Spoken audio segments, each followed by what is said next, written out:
Movie start होती है जंगल से, जहां हम एक हंटर ग्लास को देखते हैं जो अपने बेटे हॉक के साथ जंगल में शिकार कर रहा होता है। ग्लास एक ग्रुप के साथ काम करता है जो जंगली जानवरों को मार कर उनकी खालों को बेचते हैं। जब वो लोग अपना काम कर रहे होते हैं तो अचानक एक आदमी को तीर आके लगता है और वो आग में जा गिरता है, जिससे सब लोग चौकन्ना हो जाते हैं और बंदूकें पकड़कर इधर उधर देखने लगते हैं, लेकिन किसी को भी अटैकर नजर नहीं आते। इससे डर कर एक आदमी भागने लगता है जो उसी वक्त मारा जाता है। तभी उन्हें पता चलता है कि उनके ऊपर एक आदिवासी कबीले ने हमला कर दिया है, क्योंकि इस कबीले के सरदार की बेटी को किसी ने अगवा कर लिया होता है और उसे लगता है कि ये उन्हीं का काम है। अब यहाँ पर ग्लास के कई लोग मारे जाते हैं और ग्लास सबको नाव की तरफ भागने को कहता है। कुछ लोग तो नाव तक पहुंचने से पहले ही मारे जाते हैं, लेकिन ग्लास अपने बेटे और कुछ साथियों को लेकर यहाँ से भाग जाता है। ये लोग नाव में बैठकर आगे बढ़ने लगते हैं। थोड़ा आगे जाने के बाद ग्लास उन सभी से कहता है कि हमें पानी वाले रास्ते को छोड़कर जंगल वाले रास्ते से जाना चाहिए, लेकिन जॉन कहता है कि अगर हम जमीन से जाएंगे तो वो लोग हमें जल्दी मार देंगे, इसीलिए हमें नदी के रास्ते ही जाना चाहिए। लेकिन उनका कैप्टन कहता है कि ग्लास ठीक कह रहा है, क्योंकि उसे जंगल की ज्यादा नॉलेज है, और वो सारे अपनी नाव से उतर जाते हैं और नाव को पानी में खुला छोड़ देते हैं ताकि आदिवासियों को वो नाव बहुत आगे मिले और तब तक वो उनकी नजरों से काफी दूर चले जाए। उतरने के बाद ये अपनी सारी की सारी खालें पत्थरों के नीचे छुपा देते हैं ताकि बाद में ये दोबारा उस जगह पर आए तो उनकी खालें उन्हें मिल जाएं। अगली सुबह आदिवासियों को नाव मिल जाती है और जब वो देखते हैं कि नाव में कोई भी नहीं है तो वो समझ जाते हैं कि ये पैदल जंगल के रास्ते घर जाने की कोशिश कर रहे हैं। अब बाकी के बचे हुए लोग अपना सफर जंगल में ही जारी रखते हैं। काफी देर पैदल चलने के बाद ये लोग एक जगह पर आराम करने के लिए रुक जाते हैं। जब सब लोग आराम कर रहे होते हैं तो ग्लास शिकार करने के लिए चला जाता है। उस जंगल में भालू के 2 बच्चे नजर आते हैं जिन पर वो निशाना लगाने वाला होता है कि एक भालू उस पर हमला कर देता है। ग्लास की बंदूक गिर जाती है और भालू उसे बुरी तरह जख्मी कर देता है। तभी ग्लास मरने की एक्टिंग करता है और भालू से बड़ा हुआ समझकर चला जाता है। इसी मौके का फायदा देखकर ग्लास बंदूक उठाकर भालू को गोली मार देता है। गोली लगने से भालू बौखला जाता है और ग्लास के गले को चीर देता है। ग्लास दोबारा से मरने का नाटक करता है। इस दौरान वो अपनी जेब से चाकू निकाल लेता है और भालू को चाकू मारकर जख्मी कर देता है। इसी तरह ग्लास भालू को मारने में कामयाब हो जाता है। थोड़ी देर बाद ग्लास के आदमी उसे ढूंढ लेते हैं। वो भालू को उसके ऊपर से हटाते हैं और देखते हैं कि ग्लास अभी जिंदा है। इसीलिए वो ग्लास के घाव को सीलना शुरू कर देते हैं, क्योंकि ग्लास का गला पूरी तरह फट चुका है। दूसरी तरफ आदिवासी उनकी खालों तक पहुंच जाते हैं और अब उन्हें पता चल चुका था कि ये लोग किस तरफ गए हैं। अब ये लोग एक लकड़ी की स्ट्रेचर पर रखकर आगे बढ़ना शुरू करते हैं, लेकिन थोड़ा दूर जाने के बाद चढ़ाई का रास्ता आता है और ग्लास को लेकर उस चढ़ाई पर चढ़ना नामुमकिन था। इसीलिए कैप्टन ग्लास के मुंह पर कपड़ा देकर उस पर गन पॉइंट कर देता है। तभी ग्लास का बेटा हॉक के देखकर रोने लगता है और कैप्टन को उस पर दया आ जाती है और वो ग्लास को नहीं मारता। अब क्योंकि ग्लास की वजह से ये सब लोग जिंदा थे, इसीलिए कैप्टन कहता है कि जो भी ग्लास के साथ यहाँ पर रुकेगा मैं उसे $100 दूंगा।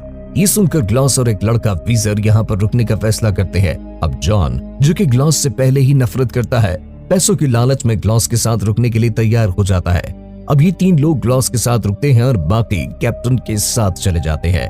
अगले दिन जॉन ग्लास के मरने का इंतजार कर रहा होता है और इसी बीच ग्लास का बेटा और वीजर शिकार के लिए चले जाते हैं। इस चीज का फायदा देखकर जॉन ग्लास को मजबूती से बांधकर उसका गला दबाने लगता है, लेकिन ग्लास का बेटा हॉक यहाँ आ जाता है और जॉन पर बंदूक तान देता है। जॉन गुस्से में आकर हॉक को चाकू मार देता है। ग्लास दूर से ये सब देख रहा होता है, लेकिन वो कुछ भी नहीं कर पाता। जॉन वीजर के आने से पहले हॉक की लाश को छुपा देता है और जब वीजर आता है तो वो जॉन से हॉक के बारे में पूछता है। जॉन कहता है कि वो अभी शिकार से वापस नहीं आया। उधर ग्लास वीजर को बताने की कोशिश करता है, लेकिन उसका गला फटा होने की वजह से वीजर को कुछ समझ नहीं आता। अगली सुबह जॉन वीजर के कान में कहता है कि 20 आदिवासी हमारी तरफ आ रहे हैं। ये सुनकर वीजर डर जाता है। तभी जॉन कहता है कि अगर हमें अपनी जान बचानी है तो हमें ग्लास को यहीं छोड़कर निकलना होगा। ये कहकर जॉन ग्लास को बुरी तरह घसीटता हुआ एक गड्ढे में जिंदा दफनाने लगता है। वीजर उसे रोकने की कोशिश करता है, लेकिन जॉन उसे दफनाकर वहां से चला जाता है।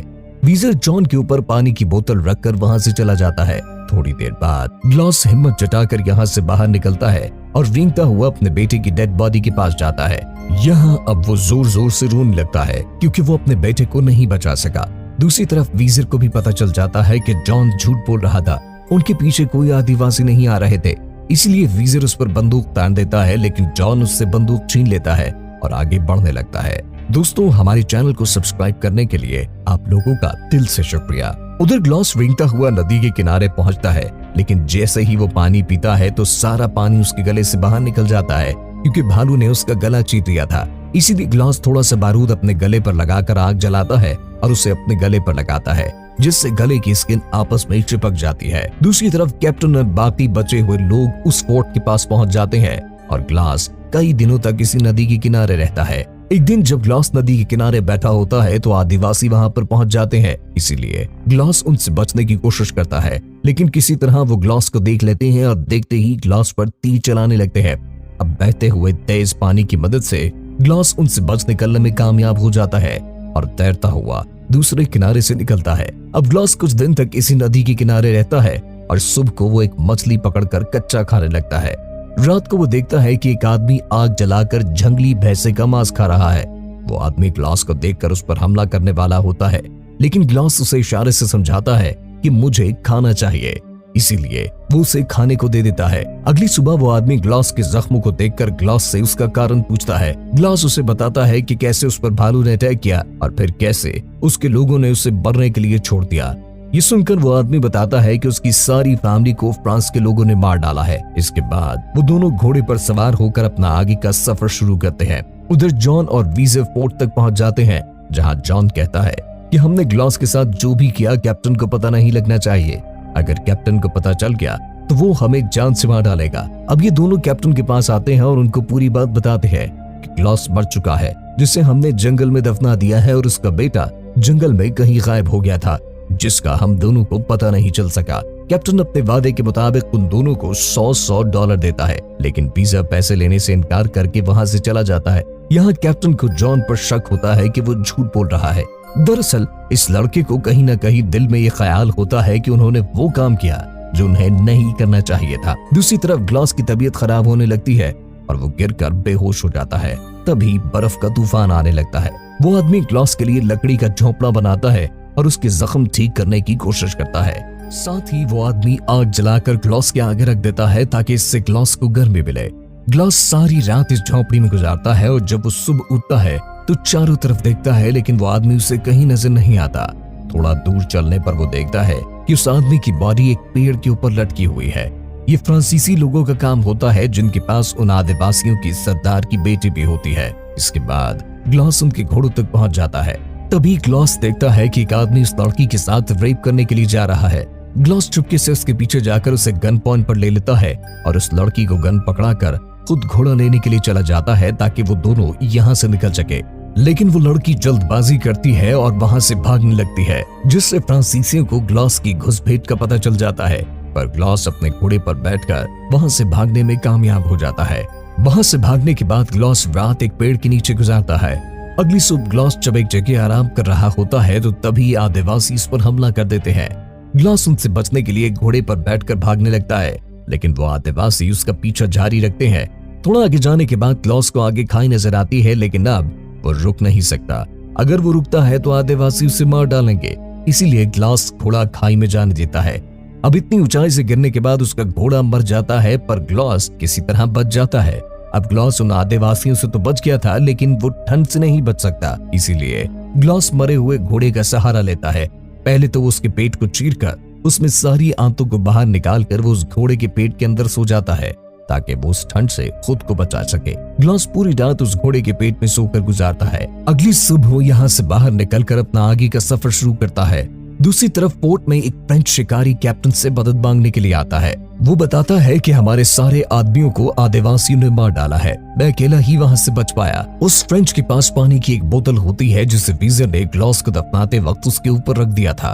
वीजर बोतल को देखकर हैरान हो जाता है और कहता है कि ये बोतल तो मैंने ग्लॉस को दी थी। यहाँ ये सब सोचते हैं कि शायद हॉक अभी जिंदा है, इसलिए कैप्टन अपने साथियों के साथ हॉक को ढूंढने के लिए निकल पड़ता है। कैप्टन अपने आदमियों के साथ हॉक को ढूंढते हुए जंगल में पहुंच जाता है, जहां उन्हें हॉक नहीं बल्कि ग्लॉस मिलता है। ग्लॉस को जिंदा देखकर वीजर की आंखें फटी की फटी रह जाती हैं। इसके बाद जब ये लोग पोर्ट में पहुंचते हैं तो कैप्टन जॉन को ढूंढता है, लेकिन उसे जॉन कहीं नजर नहीं आता। इसीलिए कैप्टन जॉन को मारने का फैसला करता है। अगले दिन ग्लॉस और कैप्टन जॉन की तलाश में निकल पड़ते हैं।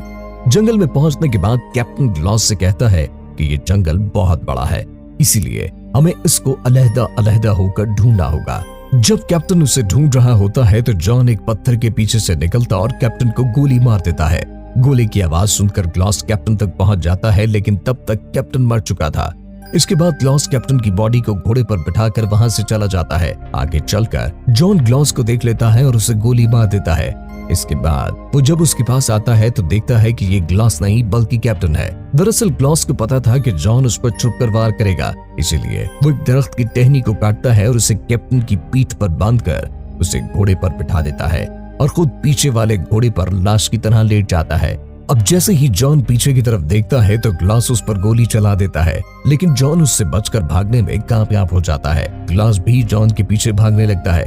पीछा करते करते वो दोनों एक नदी के किनारे पहुंच जाते हैं, जहां उन दोनों के बीच एक शानदार फाइट होती है। ग्लॉस उस पर हावी हो जाता है, वो उसे मारने वाला होता है कि तभी उसकी नजर आदिवासियों पर पड़ती है। उन्हें देखकर वो जॉन को नदी में फेंक देता है।